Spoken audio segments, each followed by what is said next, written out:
2007 पासून आपण ही मुवमेंट सुरू केली आहे। अनेक वर्ष अनेक कार्यक्रम झाले, खूप भव्य कार्यक्रम झाले। 1 लाखाच्या पेक्षा जास्त झाडं लावली गेली, 5 लाखापेक्षा जास्त झाडांचं वाटप केलं गेलं।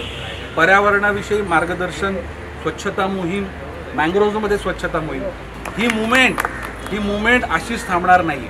साधारणतः 100 पर्यावरणपूरक कार्यक्रम आज या संपूर्ण युनिटच्या माध्यमातून केले जाणार आहे आणि त्यांची संख्या देखील खूप असेल।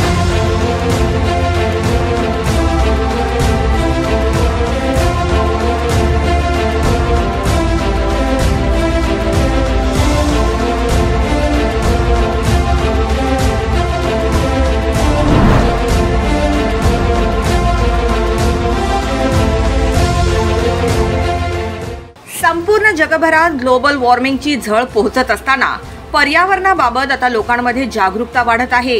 पर्यावरण रक्षण संवर्धनाचे ध्येय समोर ठेवून 2007 साली नवी मुंबई आणि परिसरात नागरी सेवा सुविधांसोबतच सकारात्मक कार्य करण्याचे ध्येय नजरेसमोर ठेवून ग्रीन होप या संस्थेची स्थापना संदीप नाईक यांच्या माध्यमातून करण्यात आली। नवी मुंबईला हरित नवी मुंबई बनवण्याचा दृढ निश्चय संदीप नाईक यांनी केला आणि म्हणून आज सर्व स्तरांमध्ये संदीप नाईक यांची ओळख ग्रीन मॅन अशी आहे।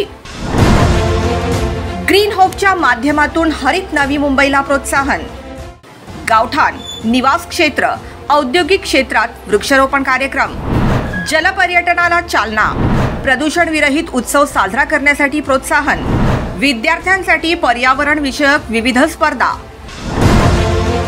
ग्रीन होपच्या वृक्षारोपण मोहिमेचा प्रवास अविरतपणे सुरू। 2008 साली 1 लाख वृक्षारोपण मोहीम, 20,000 नागरिकांचा उत्स्फूर्त प्रतिसाद।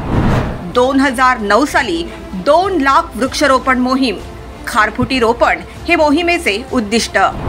2010 साली ग्रीन मुवमेंट, 2010 अंतर्गत 2 लाख वृक्षारोपण।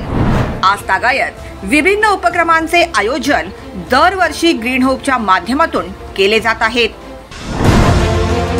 संदीप नाईक यांच्या ग्रीन होप संस्थेच्या माध्यमातून प्रथमच नवी मुंबईत खारफुटीचे रोपण। खारफुटीचे महत्त्व आपण सर्वांना ज्ञात आहे, परंतु खारफुटीचे संवर्धन करण्यासाठी नवी मुंबई शहरात प्रथम पाऊल हे संदीप नाईक यांनी उचलले व खारफुटीचे वृक्षारोपण करण्याचे अभियान राबवले। कोविड सारख्या कठीण काळात देखील ग्रीन होपने व्यापक स्वरूपात राबवले वृक्षारोपण आणि स्वच्छता अभियान।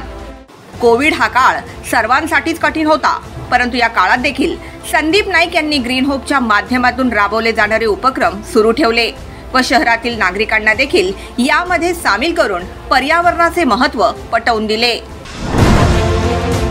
संदीप नाईक यांनी ग्रीन मुवमेंट अंतर्गत हरित योद्ध्यांचा केला सन्मान। 2007 सालापासून सुरू असलेला ग्रीन होपचा प्रवास संदीप नाईक यांच्या नेतृत्वात निरंतर सुरू आहे, ज्यामध्ये स्वच्छता अभियान, पर्यावरण आणि संवर्धन व स्वच्छ हरित नवी मुंबई या विषयावर आधारित चित्रकला, घोषवाक्य, छायाचित्र, लेखन व निबंध स्पर्धेचे आयोजन करण्यात आले। तसेच पर्यावरण योद्ध्यांचा सन्मान करून प्रोत्साहन देखील करण्यात आले।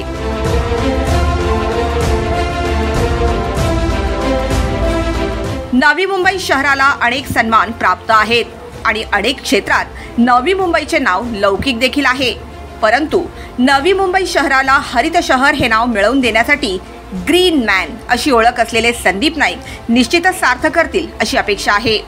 पर्यावरणाचे रक्षण करण्यासाठी नवी मुंबई शहराला हरित शहर बनवण्यासाठी ग्रीन होपच्या प्रवासात सामील व्हा, शाश्वत भविष्याची खात्री करा।